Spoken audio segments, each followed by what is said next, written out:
Hello students, इस video में हम लोग आज 3.2 एक्सरसाइज एनसीईआरटी के दो महत्वपूर्ण क्वेश्चन 15 और 18 लगाना सीखेंगे। पिछले कुछ वीडियोस में आप लोगों ने अवयवों का जोड़ना, घटाना, गुणा इत्यादि सीखा था। उसी के आधार पर ये क्वेश्चन है। 15 क्वेश्चन है, देखिएगा। इसमें एक मैट्रिक्स दिया गया है और इसकी वैल्यू निकालनी है a² - 5a + 6i। i एक इकाई अवयव है, आप जानते हैं। तो मैंने इसको हल कर रखा है, केवल आपको थोड़ा सा बस समझना है। तो एक अवयव a दिया है ये, तो सर्वप्रथम आप a² यानी कि a अवयव का स्वयं से क्या कर दीजिए, गुणा a गुणे a निकाल लीजिए। दो अवयव का गुणा आप निकालना जानते हैं। तो जिन लोग को अभी याद ना हो गुणा करना या अभी भी सीख ना पाए हो, तो यहाँ देख सकते हैं कि गुणा कैसे किया जाता है। पहले अवयव की पंक्ति लीजिए और दूसरे अवयव के कॉलम के अवयव लीजिए, संगत अवयव लीजिए। पहले अवयव की पंक्ति और दूसरे अवयव का स्तंभ यानी कि कॉलम लेते हैं। संगत अवयव का गुणा करते हैं, जैसे 2 दूनी 4, इसका गुणा इधर, शून्य का 2 से गुणा, शून्य आएगा और 1 = 1। पहली पंक्ति का पहले कॉलम के अवयव से जब गुणा करके जोड़ देते हैं तो पहला अवयव मिलता है। फिर पहली पंक्ति का दूसरे कॉलम में 2 शून्य शून्य, ये भी शून्य आएगा और ये -1। फिर पहली पंक्ति का तीसरे कॉलम में तो तीसरा अवयव मिलेगा, 2 × 2, इसका गुणा इसमें शून्य, इसका गुणा इसमें शून्य। ऐसे ही पहली पंक्ति का जब सारे कॉलम में गुणा हो जाए तो पहली पंक्ति में लिखना आप बंद कर देंगे। तो यही प्रोसीजर आप दूसरी पंक्ति के लिए दोहरा दीजिए। मतलब दूसरी पंक्ति के अवयवों का गुणा पहले कॉलम के अवयव से, 2 दूनी 4 संगत अवयव, 1 दूनी 2, 3 × 3। फिर दूसरी पंक्ति दूसरा कॉलम, 2 शून्य शून्य, इसका इससे, फिर इसका इससे, ये आएगा। फिर दूसरी पंक्ति का तीसरे कॉलम से 2 × 2, ये 3 और ये आपका शून्य आएगा। यही काम तीसरी पंक्ति पहला कॉलम, तीसरी पंक्ति दूसरा कॉलम, तीसरी पंक्ति तीसरा कॉलम, ये है आपको दो अवयव का गुणा मिल जाएगा। तो आई होप आपको समझ में आ गया होगा। अब उसके बाद आपको जिस जिस चीज़ की ज़रूरत है आप निकाल सकते हैं। जैसे हमको ज़रूरत पड़ेगी 5a की और 6i की। आप चाहे 5a का मान निकाल कर इसमें घटा दीजिए, चाहे -5a का मान निकाल लीजिए।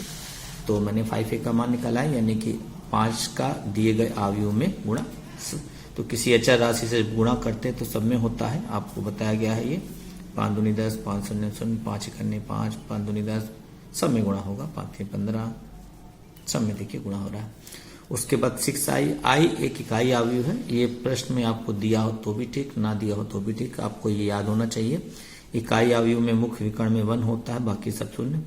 इकाई अवयव उसी ऑर्डर का, उसी कोटि का आप लिखेंगे जिस कोटि का ये अवयव दिया होगा। ये 3x3 है, मतलब इसमें 3 पंक्तियां और 3 कॉलम है, तो इसमें भी 3 पंक्तियां और 3 कॉलम होंगे।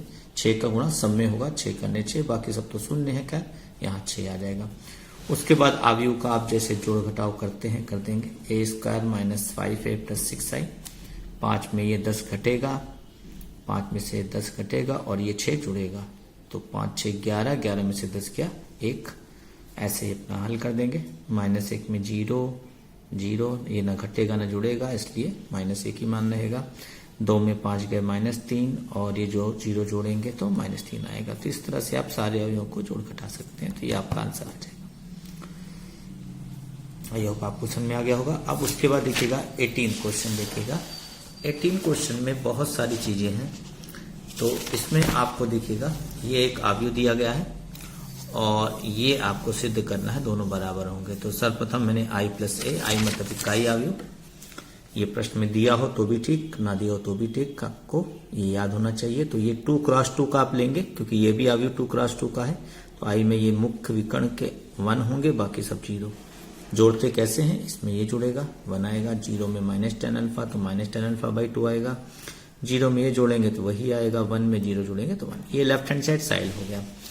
राइट हैंड साइड को सॉल्व करने के लिए आपको i - a की आवश्यकता होगी। तो पहले i में से a घटा दीजिए, जैसे घटाया जाता है। 1 में से 0, अवयव का घटाना आप जानते हैं। घटाने के बाद ये आपको मिलेगा। अब i - a का इस अवयव में गुणा कर दीजिए। तो i - a का मान ये निकाला है और इस अवयव को वैसे उतारेंगे, गुणा करेंगे। पहली पंक्ति पहला कॉलम cos α और sin α tan α/2, पहली पंक्ति दूसरा कॉलम 1 का गुणा माइनस साइन अल्फा, इसका गुणा इसमें ये आएगा। फिर दूसरी पंक्ति पहला column minus tan alpha by 2 और कॉस अल्फा का गुणा होगा और 1 का गुणा साइन अल्फा में होगा। फिर दूसरी पंक्ति दूसरा कॉलम इसका गुणा इसमें होगा तो माइनस माइनस ये प्लस 1 का गुणा इसमें ये आ जाएगा। अब इसको सिंप्लीफाई सरलीकरण करना है जिससे कि आपका ये लेफ्ट हैंड साइड के बराबर हो जाए। तो कैसे किया मैंने इसको सिंप्लीफाई, tan को बदल दिया मैंने साइन कॉस में, sine alpha by 2 upon cos alpha by 2 सब जगह यही किया गया, tan को खाली चेंज किया गया इन चारों जगह। फिर उसके बाद आप एलसीएम ले लीजिए, ये देखिए एलसीएम ले लेंगे हम लोग यहाँ पर, कॉस अल्फा बाई 2 का एलसीएम लेंगे तो इसका गुणा इधर हो जाएगा तो कॉस अल्फा बाई 2 और प्लस साइन अल्फा बाई 2 नीचे कॉस अल्फा एलसीएम, यहाँ भी कॉस अल्फा बाई 2 एलसीएम लेंगे तो इसका गुणा इधर हो जाएगा और ये आएगा minus sine alpha cos alpha by 2 और ये वैसे ही रहेगा cos alpha sine alpha by 2 नीचे वही सेम चीज यहाँ भी। अब एलसीएम लेने के बाद अब देखेंगे तो यहाँ पे आपको एक फॉर्मूला बनता नीचे नजर आएगा अंश में, देखिए cos A cos B plus sign A sine B, तो ये कॉस ए माइनस बी का अल्फा हो, sorry cos A minus B का सूत्र होगा जहां पर ए आपका अल्फा होगा और बी अल्फा बाई 2, तो ये आ जाएगा कॉस ए माइनस बी यानी कि cos alpha minus alpha by 2।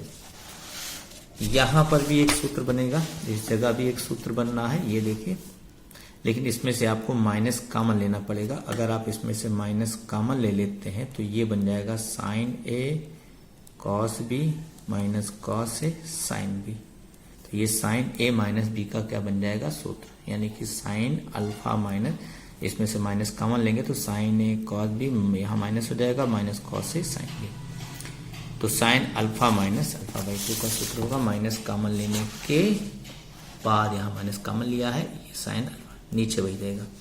ऐसे ही यहाँ भी देखिए सूत्र बनना है, इसमें कुछ भी कॉमन नहीं लेना, बस उल्टा लिखा हुआ देखो, इसको पहले लिख लीजिए इसको बाद में पढ़िए। देखिए sign A cos B minus cos A sine B, तो साइन ए माइनस बी का सूत्र ये भी है, ये भी उल्टा लिखा हुआ देखिए cos A cos B plus sign A sine B, तो कॉस ए माइनस बी का सूत्र है।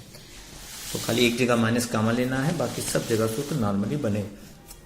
ए का काम अल्फा करेगा, बी का काम अल्फा बाई 2, तो अल्फा में से अल्फा बाई 2 घटाएंगे तो अल्फा बाई 2 आएगा, तो यहाँ cos alpha by 2 upon cos alpha by 2 cut के 1 देगा, यहाँ पे साइन अल्फा बाई 2 आएगा, तो sine alpha by 2 upon cos alpha by 2 tan alpha में बदल जाएगा, कुल मिला के ये आ जाएगा आपका।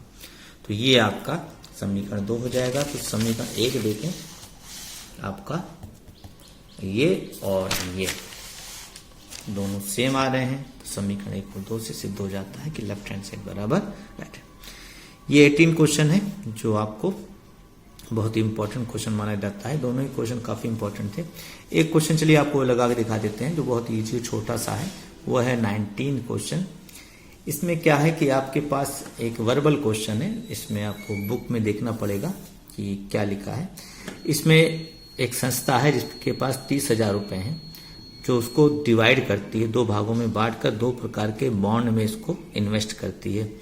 तो आप बॉन्ड को आप बैंक में समझ लीजिए कि जैसे 2 प्रकार के बैंक में आपको पैसा डालना है, एक बैंक आपको 5% का ब्याज दे रहा है और दूसरा आपको 7% का ब्याज दे रहा है। तो उसने पूछा कितना कितना पैसा दोनों बैंकों में दोनों बॉन्डों में निवेश किया जाए ताकि कुल ब्याज 1800 मिले। 2 पार्ट है, एक पार्ट में 1800 ब्याज मिल रहा है, दूसरे पार्ट में 2000। तो मैंने पहला पार्ट लगाया हुआ है 19 का, ये पहला पार्ट। तो मैंने मान लिया पहले बॉन्ड में x रुपए निवेश किए, तो जाहिर सी बात है पहले बॉन्ड में x रुपए निवेश करेंगे तो दूसरे बॉन्ड के लिए ऑटोमेटिकली कितना बच जाएगा 30,000 माइनस x, और ब्याज मिल रहा है 5%, 5% मतलब 5/100 और 7/100, 1 वर्ष का ब्याज निकालना है। तो पहले आयु को, पहले जो आपने रुपए माना है ये, इसको एक पंक्ति आयु बनाइए, यानी कि इसको पंक्ति में लिखिए और जो ब्याज मिल रहा है उसको कॉलम में लिखिए, ताकि दोनों को गुणा किया जाए तो हमको एक सिंगल अवयव वाला आयु मिले। और इस 1800 रुपए को भी एक आयु में ऐसे लिख दीजिए। तो आप ऐसे गुणा करेंगे, इसका गुणा इसमें, इसका गुणा इसमें, अंदर 7 से गुणा कर देंगे, गुणा करके अपना लघुत्तम लेके जोड़ घटा लेंगे, ये आपका आ जाएगा। क्रॉस मल्टीप्लाई करके x का मान निकाल लेंगे, आपका क्या आ जाएगा 15,000 रुपये आ जाएगा। यानी कि पहले बाण में आपने x यानी कि 15,000 रुपये निवेश किए तो दूसरे बॉन्ड में भी 30,000 में से 15,000 घटाएंगे तो 15,000 ही आएगा। यानी कि प्रत्येक प्रकार के बॉन्ड में आपने 15,000 रुपये निवेश किए। तो ये इजी क्वेश्चन है जो मैंने फटाफट आपको बता दिया। आई होप आपको समझ में आ गया होगा। अब आप क्या करिए, 3.2 एक्सरसाइज अच्छे से लगाइए। कोई भी दिक्कत हो, किसी भी क्वेश्चन में आपको समस्या हो तो मेरे कमेंट बॉक्स में जाकर आप मुझसे पूछ सकते हैं। नेक्स्ट वीडियो में हम लोग नया टॉपिक शुरू करेंगे। Okay, thank you.